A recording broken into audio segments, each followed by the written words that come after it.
New details in the Cobb County child death investigation. Home Depot has fired Ross Harris. He's a father accused of leaving his son, 22-month-old Cooper, to die in a hot car. Harris was an IT developer with the company, and he's been on an unpaid leave of absence for a while. Investigators say Harris spent much of the day Cooper died sexting 6 women. Harris's wife, Leanna, has hired an attorney. Harris has pleaded not guilty to charges of murder and child cruelty. And joining us now, Atlanta trial attorney Pate to offer a little more insight into this very disturbing case, a case that everybody's talking about in the barbershops and the beauty salons everywhere. And we're not just talking the metro area. This is a national story. And because it's gotten so much exposure, what are the odds of just paneling a fair jury? Well, it's going to be difficult. You know, back in the day, what we would do is make a determination if all of the people in the community had heard about the case. But today, with media the way it is, social media, television, everyone knows about this case. And so I think judges then have a challenge. Is it going to be easier to get an impartial jury in some other county in the state?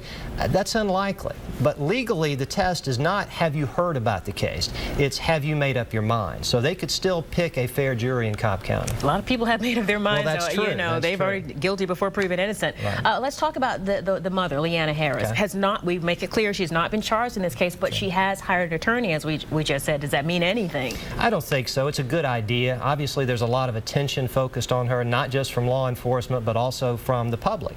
And she needs someone to advise her about what to do. We know she has been visiting her husband's lawyer. We know she's gone to the jail to talk to him. I think it's a great idea to have a lawyer to say, look, be careful what you say on the phone when you're at the jail. Be careful about talking to somebody else's lawyer, because usually that conversation is not privileged. And ultimately, she needs somebody to go between her and the district attorney's office.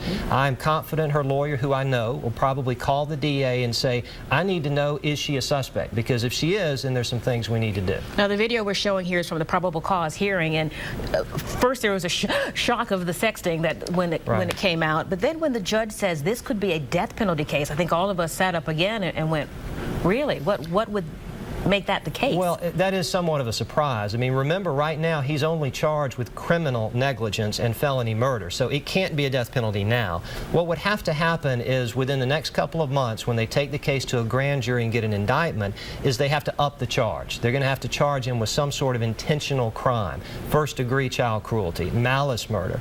Once you meet that threshold, then you have to find an aggravating circumstance, and there are 10 or 11 in the statute. Killing a child in this situation could trigger that penalty. Now, we are dealing, of course, with a family here, a husband and a wife.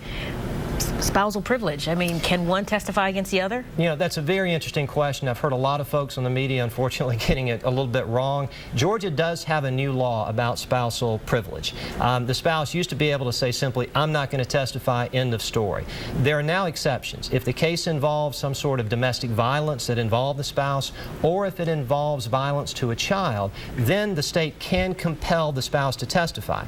But she still has Fifth Amendment protections. So if they're looking at her as a possible suspect, they can't compel her to testify unless they give her immunity for what she says. Got it. That makes sense. Thanks for clarifying that. And even with all of the details coming out, it's still a circumstantial case. I mean, we have, unfortunately, a dead child in a car. We have the father sexting at work. Putting those two together doesn't necessarily make for a conviction. It doesn't, but as the judge will tell the jury at trial, circumstantial evidence in a court is the same as direct evidence. And a lot of folks, until they get in the jury box, they don't know that. So it's not the smoking gun, there's no confession, but if you add up enough circumstantial evidence, that can be sufficient for a conviction. You have cleared up so many questions our viewers we've had here in the newsroom. We thank you for that. We appreciate it for your time. And you can depend on Fox 5 News to bring you any new developments in this investigation.